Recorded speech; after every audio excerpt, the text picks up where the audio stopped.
আসসালামু আলাইকুম ভিউয়ার্স, কেমন আছেন আপনারা? আমি আলহামদুলিল্লাহ ভালো আছি। আজকে নতুন আরেকটি ভিডিও নিয়ে চলে এসেছি। আজকে সকাল থেকে ভিডিওটি শুরু করেছি আমি। আজকের ভিডিওটি বেশ কয়েকদিন আগে নতুন বাসায় থেকে ভিডিওটি শুরু করছি। সকালবেলা আমরা আমাদের নাস্তা রেডি করে নিয়েছি।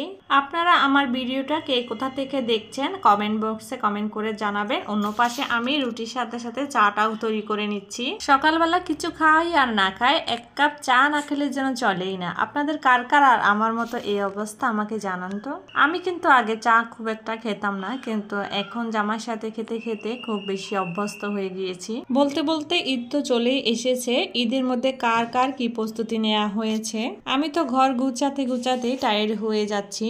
সকালে নাস্তা শেষ করে সোজা চলে গেলাম বাজারে। বাজারে গিয়ে হালকা পাতলা কিছু বাজার নিয়ে এসেছি আর বিভিন্ন ধরনের মশলা নিয়ে এসেছি, যে মশলাটা দিয়ে আমি বাসায় একটা স্পেশাল মশলা তৈরি করব। ছোট বাচ্চা বাসায় থাকলে সব সময় যা হয় আর কি, অনেক সময় এটা খেতে চাই এটা খেতে চাই, তাই প্রায় সময় সব কিছু নিয়ে রাখি বাসায়। আর যেহেতু কোরবানি, চালের রুটি তো মাস্ট লাগবে, তাই আমি কিছু চাল নিয়ে এসেছি, সেটাকে আমি বাসায় চালের গুঁড়ি তৈরি করব। আর দেখা যায় প্রতিদিনকার বাজারে কিছু না কিছু প্রয়োজনই হয়ে যায়। যেহেতু কালকে কোরবান, তাই হালকা পাতলা কিছু বাজার লোকদের জন্য 7 আপ ট্যাং এগুলো নিয়ে এসেছি।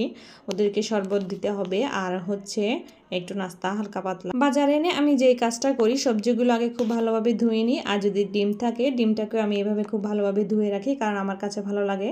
না হলে কিরকম যেন ময়লা ময়লা জিনিস ফ্রিজে রাখতে কেমন যেন লাগে। সংসার জীবনের বয়স যতই হোক না কেন, হোক সেটা 2 বছর কিংবা সেটা 20 বছর, কেনাকাটা যেন শেষই হতে চায় না। দুদিন পর পর এখনো এটা সেটা লেগে বসে। এই লাগা যে কখন শেষ হবে একমাত্র আল্লাহ তাআলা জানে। যখনই ভাবি দোকানে গেলে এসব কোনো কিছুর দিকে তাকাবো না, কিন্তু তারপরও না দেখেই যেন পারি না।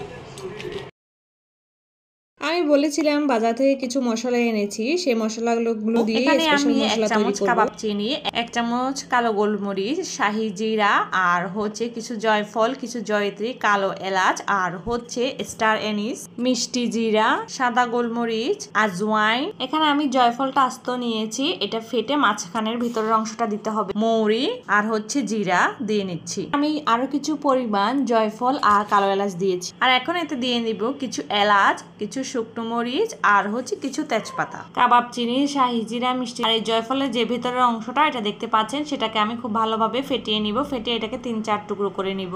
এখানে আমি যে যে মশলাগুলো দিয়েছি, এই মশলাগুলো দিয়ে আপনারা খুব ভালো করে একটা স্পেশাল মশলা তৈরি করতে পারেন। সেই মশলাটা দিয়ে আপনারা কাচ্চি, বিরিয়ানি, রোস্ট, গরুর মাংস, খাসির মাংস, যে কোনো কিছু খুব সুন্দরভাবে রান্না করতে পারেন। প্যাকেটের মশলা কোনো প্রয়োজনে খুব সুন্দর একটা ভালো ফ্লেভার আসে। এখন এটাকে আমি হালকা করে একটু টেলে নিব, বেশি টালার প্রয়োজনে। এরপর আমি ব্লেন্ডারে ব্লেন্ড করে নিব। এটাকে প্রায় 3 থেকে 4 মাসের মতো সংরক্ষণ করতে পারবেন। এরপর বেশ কিছুদিন আগে আমার শ্বশুরবাড়ি থেকে একটা কাঁঠাল এসেছিল। এখন আমি এই কাঁঠালটাকে ভাঙবো। এর আগে আমি কখনো কাঁঠাল ভাঙিনি। কাঁঠাল ভাঙা একটু প্যারা, তাই আমি হাতে সরিষার তেল মেখে নিয়েছি। কাঁঠাল তো ভাঙা নয়, যেন আমি আমার কাছে মনে হচ্ছে 2য় বিশ্বযুদ্ধ শুরু করছি আমি। আলহামদুলিল্লাহ, কাঁঠালটা এত বেশি মিষ্টি ছিল বলার মতো না। প্রায় 2.5 বছর হচ্ছে শহরে থাকি, কিন্তু কখনো এভাবে খোলা আকাশ দেখা হয়নি, রাতের বেলা চাঁদ দেখা হয়নি, সূর্য দেখা হয়নি সকালে। কারণ হচ্ছে আমি যে বিল্ডিং এ আগে থাকতাম সেটা হচ্ছে 8 তলা বিল্ডিং। সেখানে আসলে ছাদে ওঠা খুবই কষ্টকর ছিল, যেহেতু লিফট ছিল না। এ মাস হলো নতুন বাসায় উঠেছি। আসলে নতুন বাসায় এভাবে ছাদ থেকে সবকিছু দেখা যায়, দেখতে খুবই ভালো লাগে। তো ছাদ থেকে এসে বিকালে নাস্তাটা সেরে নিলাম। তো বিকালে নাস্তায় ছিল নুডলস, চা, আর বাচ্চাদের জন্য ছিল আম। বাচ্চারা আমটা বেশি পছন্দ করে খেতে, তাই দিয়েছি। বিকালের নাস্তা শেষ করে ভাবলাম একটু বাহির থেকে হেঁটে আসি। বাহিরে গেলে এই রাস্তার ফুটপাতের জিনিসগুলো এত বেশি ভালো লাগে, এগুলো না খেয়ে আর পারিই না। আজকে এই পর্যন্ত। আপনারা সব ভালো থাকবেন, সুস্থ থাকবেন। আমার ভিডিওটাতে লাইক, কমেন্ট, শেয়ার করবেন। আল্লাহ হাফেজ।